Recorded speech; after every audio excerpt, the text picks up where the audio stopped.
یو څو ټکي لکه زما ګوټه کړي وه خو ته غني خان ویلي وی چې دی راغی وی چې دا شاکر الله به دونه بې غیرتې چې د باچا خندوزي نه پس به دې تقریر کوي دا د شرم خبره ده زه تقریر وکړم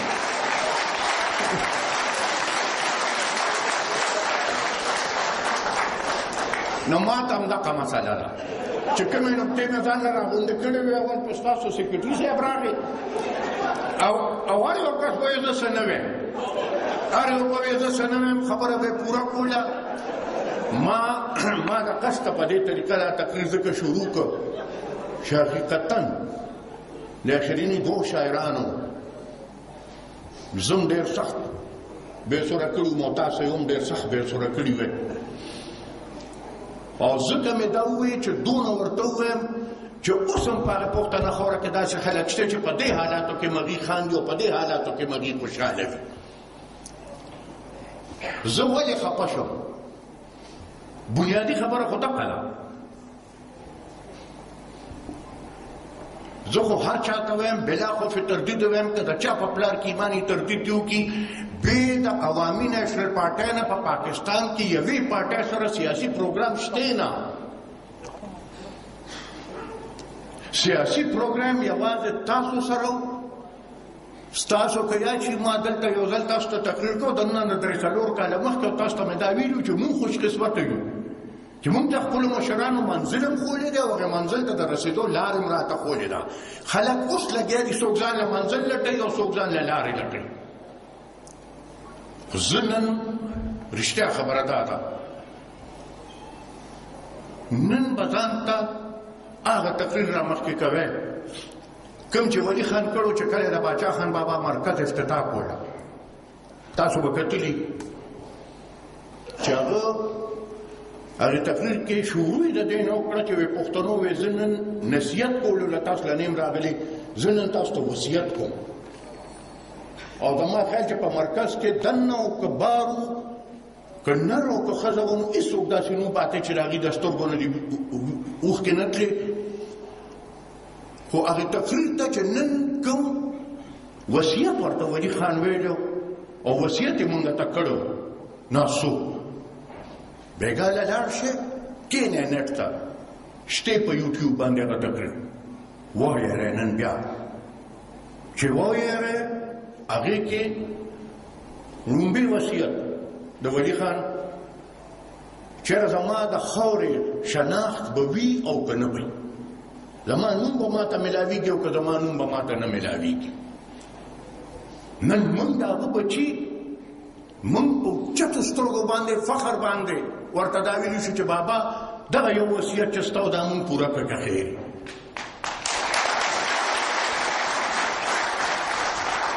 په دې اخره کې که ستاسو یاد شي دلته نه به هم ډېر ټلیفونونه راتله چې دا وایي مني او نه مني او مني او نه مني ما پسې مسلم لیګ یو وخت راغی ویې مونږ خبره اتره کوو نو ما زه کېناستم ویې چې سیاسي خبره کوو نو ما ورته وخندل مې چې زه خو نن سیاستدان نه یم زه خو نن دلته کاروبار والا سړی ناست یم بزنس کوو هغوی راته ښکلې بزنس کې مې نه څه مسپینه خبره درته کوم ستا یو شی پکار دی زما قیمت پکار دی ما له قیمت را ته چې څه کې هغه کوه خو ما له به زما قیمت راکې نو یې هغه څه قیمت دی نو مې هغه قیمت دی چې په ولي باغ کې ته راغلې او تا ولي خان سره یو واده کړې وه هغه واده نن هغه مړ دی خو هغه واده به ته پوره کړې خیر خبره اخره دی له راځه چې یاره وې دا خیبر هم ورسره والی ما زه چې راووتم ما ته پرس والا وی چېرې چې دا خو عجیبه خبره وه دا خیبر پښتونخوا د کوم ځای نه راغی خو ساده پښتونخوا وه ما ورته یاره دا ظالمان خو یا بازار ته چې ځي شاپینګ نه یا دوبۍ ته ځي او یا لنډن ته ځي ما هلته چې اکثر دا سیلونه وینئ دوی چې بای ون ګیټ ون فري نو مونږ چې پښتونخوا غوښته دوی په فري کې راله ورسره خیبر هم راکړ نو زه یې ولې انکار وکړم چې خیبر دې ماله راکړئ او دویمه خبره ده چې که زما د صوبې هغه پخواني نوم راوالی شمال مغربي سرحدي صوبه چا به ورته دا وي ټولو به ورته صوبه سرحد وي ټیک ده دی ما له وکړ نو زه ځان له لنډو زور د پښتونخوا وایم که د چا پیړو چوي نه درته د دې پیړو چوي چې مې نه خوښ نو نه به وایم ورسره دا دویم ټکي یو دغه وصیت د ولي خان دویم هغه وصیت چې بیا وګوره نو مخکې هغه ناره چې کومه به مونږ او تاسو په شریکه واله چې خپله خاوره او خپل اختیار ونه منو د بل اختیار دې کې به بنیاد چونه بتاو چې آیا زما په وسایلو به زما خپل اختیار وي او کنه زما به خپل اختیار ني هر ځل چې به مونږ دې سټیج ته راغلو دلته زما خیال ده په لومبي ځل په 92 کې راغلو 91 یا 92 هغه راغلو د هغه وخت به مونږ تاسو ته وایي چې بس زما د بچي د خولې نوړی ده او په دې د بل چا حق نه دا به زما د بچي خولې ته ځي او هر تقریر کې چې دلته راغلي نو تاسو ته هم دا خبره کړې ده ستاسو هم د ډېرو کسانو په اړه کې دا راغلي چې مړه خو د یو خبرې زده ده خو چې هر ځل راشي همدغه د نوړی خبره ده د نوړی خبره ده نن درله د مبارکي در کوم تفصیلات یې درته حیدر خان ووایي نن درله د مبارکي در کوم چې ستا د بچي د خولې نوړی ستا د بچي په خوله کې د چا پلار و ستا د بچي د خولې نه نشي ایستی هغه دویمه حصه د هغه د وصیت امون ومنل ګټو دریمه په آخر تقریر کې الفاظ د ولي خان چې زما د اسمبلی د قراردادونو چې د کالاباغ په باره کې پیش شوي دي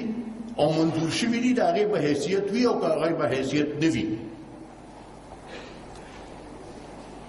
یو پنجابي وزیر په داسې وخت کې چې دا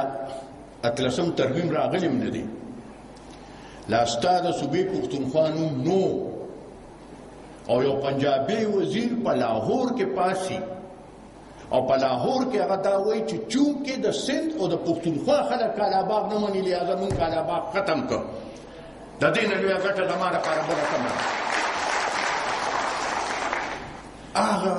د ولي خان د وصیت هغه په اړه هم موږ پوره کړه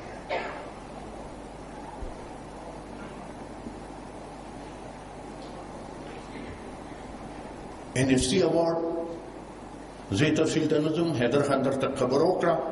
په NFC په award کې چې ستا په مخکې خبر لا بیا راځم چې ستا نه بچي کومه نوړی ولا د هغې نه هم درله زیاته راوړې ده کمه کړې مې نه ده یو شی اوس مونږ ته پاتې دی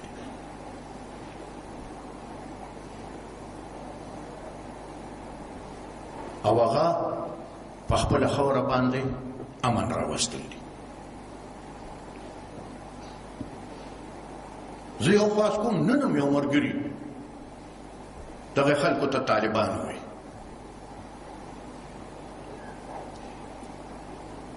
ټول پښتانه سره ناست یو ستا په کلي کې به طالب چا ته وایي خو هغه سړی به هغه هلک به طالب و چې دی به راغی او ستا په جومات کې به ناست و ده به قرآن زده کو دغه طالب و نن ماته وي ته هغې سړي ته طالب ووایه چې دوی ستا په جنازه کې دماکې کوي نن ماته وي ته هغې سړي ته طالب ووایه چې دوی ستا جومات ته لوځوي نن ماته وي ته هغې سړي ته طالب ووایه چې دوی ستا د مشرانو مقبرې د رحمان بابا غونته سړي مقبره لوځوي نن ماته وي چې ته هغې سړي ته طالب ووایه چې دی په مینه بازار کې زما د خویندو میندو غوښې په اسمان اوچتې کړي زه داسې سړي ته طالب ویلو ته په هېڅ قیمت نه یم تیار دهشتګرد دی بدماش دی ځناور دی او دا مې زده کړي د خپلو مشرانو نه چې د بدماشانو مخکې به سر نه ټیټو اوچت به ځو غاړه په غاړه به ورځو همدقسې به پرې ورځو ساتنې والا هغه رب العالمین دی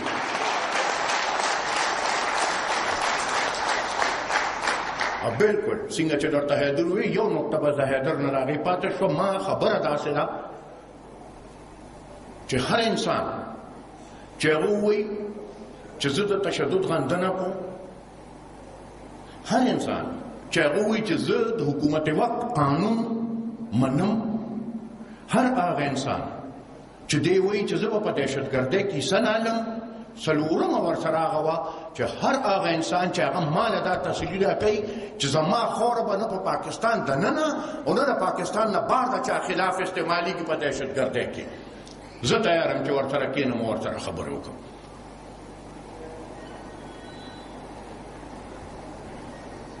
مونږ دا منو او مونږ کړي دي.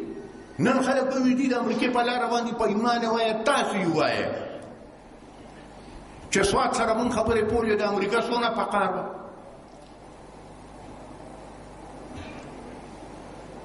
چې دوی ورسره مذاکرات شروع کړه حیدر خان دي ناراغي او نایب وزیرو هغه وخت به ډېر ته راته هغسې پټۍ ګیرې وه باوچر راغې ما پسې ورسره هغه د هغه وخت هغه سفیر هم وه وی تاسو به خبرې اترې نه کوئ مې مونږ یې کوو تاسو دا نظامیات حل نه شئ کولی مې مونږ یې کوو په خبرو کې چې سره ده بیخي داسې لاندې وتو مړه لکه چې دوه بنې لاندې وځي. ما ورته ویل زه ستا نه یو تپوس کوم